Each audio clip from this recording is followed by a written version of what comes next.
કૃષ્ણ. તો આપણે બનાવશું વઘારેલી કાઠિયાવાડી ખીચડી મગની. તો આપણે ખીચડીને પલાળી દીધી છે અડધી કલાકથી. તો વઘાર કરી લેશું.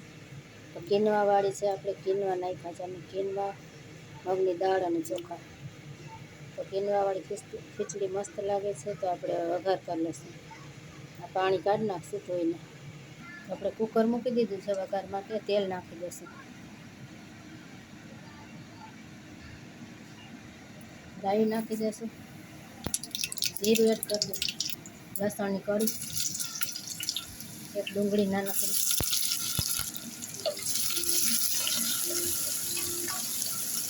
હલાવીને થોડીક વાર આપણે એને સાતળવા દઈશું. પછી બીજું નાખશું મસાલો આપણે. હવે એક અડધું ટમેટું ને કેપ્સિકમ ફ્રોઝન કરેલા એ એડ કરી દઈશું. 2 લીલા મરચાં,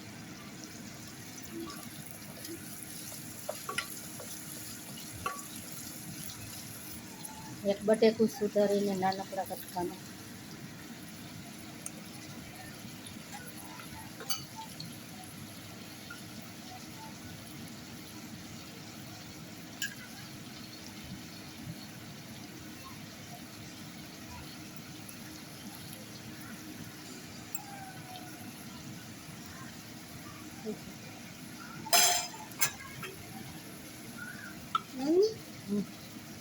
રાખી દે મમ્મીને હશે. આદુનો ટુકડો ઝીણો સુધારીને. તો ધોઈને રાખેલી ખીચડી આપણે એડ કરી દઈશું. મસાલા નાખશું. લાલ મરચું પાવડર, હળદર, ધાણા જીરું, સ્વાદ પ્રમાણે મીઠું.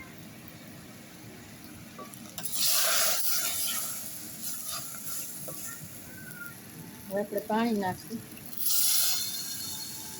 ઢીલી થોડી કરી છે, આપણે પાણી વધારે નાખશું. કઠણ કરી હોય તો ઓછું નાખવાનું. મિક્સ કરીને ઢાંકણ બંધ કરી દઈશું અને 3 વિસલ કરી લઈશું. પલાળેલી છે ને ખીચડી એટલે ચડતા વાર નહીં લાગે. બંધ કરીને 3 વિસલ કરી લઈશું. તો આપણે 3 વિસલ થઈ ગયા છે. હવા એના મેળાએ નીકળી જાય છે. ચેક કરી લઈશું. તો સરસ કાઠિયાવાડી ખીચડી બનીને તૈયાર છે આપણી. તો આપણે 1 ચમચી ઘી નાખી દઈશું અને ધાણા ભાજી. તો બની ગઈ છે આપણી કાઠિયાવાડી વઘારેલી ખીચડી.